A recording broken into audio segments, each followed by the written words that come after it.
From pulling guns for the pettiest offenses to cases riddled with greed and corruption, the actions of certain female police officers have unveiled a dark side.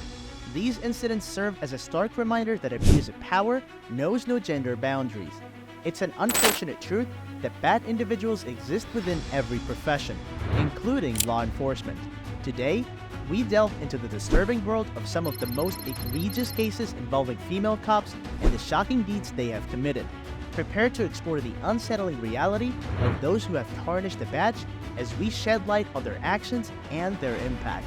Rose Valentino, a 14-year veteran of the Cincinnati Police, faced severe consequences when her racial outburst, captured on her body camera, led to her termination. Valentino, known for her appearances on the reality TV series Police Women of Cincinnati in 2011, experienced a meltdown while on duty in a marked police car on April 5th. Frustrated by traffic near District 3 Police Station, where she went to file a report, Valentino encountered a line of cars waiting to pick up students from Western Hills University High School. Attempting to clear the way, Valentino activated her lights and siren, but when the drivers didn't immediately move, her anger became audible. Rolling down her window, she demanded that the drivers make way. Unfortunately, things took a distressing turn when a black male student passing by showed his middle finger. In response, Valentino lashed out, uttering a racially offensive word that was caught on her body camera. The repercussions were severe, resulting in her termination from the police force. In her defense, Valentino claimed that this incident didn't reflect any racial biases on her part and that her anger was solely directed towards the teenager. However, this was not the first time she found herself in trouble. Earlier in 2020, she faced charges of domestic violence and criminal damage following a fight with her sister. Though she pleaded not guilty, her police powers were suspended, and she received an administrative assignment. Eventually, the charges were reduced to disorderly conduct, and she was ordered by the court to attend anger management classes, serving 2 years of probation. Valentina's profanity-laden outburst over a minor issue like traffic highlights her ongoing struggle to control her emotions, even after 2 years. Interim Police Chief Teresa T. recommended Valentina's termination, which was approved by city officials. The Cincinnati Police Department, whether sworn or civilian, does not tolerate such hateful speech, as expressed by Chief T in her statement.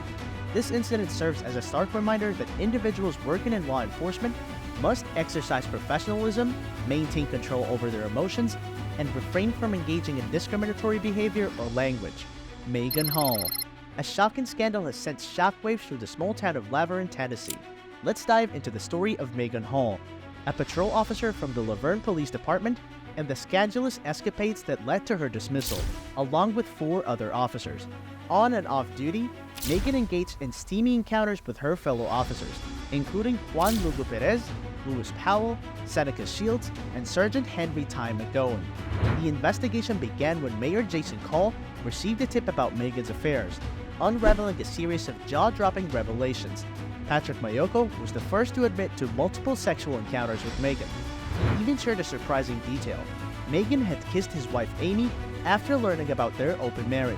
Mayoko confessed that he and his wife had been involved with Megan since spring 2022. Things took an even more shocking turn when Mayoko disclosed that Lewis Powell, who initially denied any involvement, had engaged in oral sex with Megan while on duty. Powell eventually confessed after realizing there was no way out. Detective Seneca Shields initially denied any relations with Megan, but eventually admitted to engaging in oral sex with her in the department's gym during their duty hours. Larry Holliday, another officer involved, claimed that nothing happened at a football party at his place where he invited Megan and other officers. However, later in the investigation, he admitted to multiple sexual encounters with Megan in hotel rooms. Officer McGowan admitted to exposing himself in Megan's presence along with another female officer during a visit to her house. The most scandalous part unfolded at a Memorial Day hot tub party hosted by Officer Stats. The party resembles a Girls Gone Wild event, with officers and their families in attendance. Mayoko was seen pressuring Megan to drink vodka before she took her top off. During the investigation, Megan initially denied having illicit affairs with her colleagues, except for Holiday. However, she did confess to sending nude images to other officers on duty, including Holiday, Mayoko, and Officer Shoboro. She also confirmed her sexual relations with Powell and Juan Lugo Perez, the latter of whom initially denied any inappropriate act but was eventually exposed when Megan admitted to their affair at a motel after meeting at a go-kart center. Unsurprisingly, Megan Hall, along with Lugo, Powell, Shields, and McGowan, was fired for violating police procedures and lying during the investigation. Holiday, Mayoko, and Shoboro received suspensions. To those who wonder why she didn't say no, Megan defends herself, asserting that she did say no, but her pleas fell on deaf ears. This scandal serves as a reminder that even those entrusted with upholding the law are not immune to temptation and misdeeds. Stephanie Lazarus. Unraveling a tale of love, jealousy, and obsession, the Stephanie Lazarus case captivated the world. In 1986, a horrifying incident shocked the band noise community, as Dr. Nils Rasmussen's daughter Sherry was ruthlessly attacked in her own condo, shot 3 times, savagely beaten, and left for dead. The loss devastated her family, especially her father and her newlywed husband John Rutten. Sherry had confided in her father about a stalker, none other than LAPD officer Stephanie J. Lazarus. Despite her father's concerns, the leading detective overseeing the case disregarded Dr. Rasmussen's suspicions, attributing the murder to a botched robbery. Suspicious evidence that hinted otherwise was casually dismissed, fueling speculations of a cover-up to protect one of their own. Delving into the motive behind this brutal act brings us to Sherry's husband, John Rutten. John and Stephanie had a complex history, having been involved during their UCLA days before John ultimately married Sherry. While John seemed to have moved on from his past, Stephanie remained a constant presence, an unsettling third wheel in their relationship. Robin even suggests that John and Stephanie had a final encounter just before his marriage to Sherry, perhaps seeking closure. Stephanie's obsession with John escalated, as evidenced by her chilling statement to Sherry at her workplace. "If I can't have John, no one else will." On the day of the murder, Sherry called in sick, but John went to work as usual. Upon returning home, he stumbled upon a nightmarish scene: a shattered home, a bloody handprint near the panic button, and Sherry's lifeless body sprawled on the living room floor. The police discovered a bite mark on Sherry's arm and collected a DNA sample, but limited technology hindered further progress, leading the case to go cold. After 23 years, advancements in DNA analysis prompted the reopening of the case. The examination of the bite mark DNA revealed a startling truth: the suspect was a woman. The investigators turned their attention to Stephanie Lazarus, whose name appeared in the files.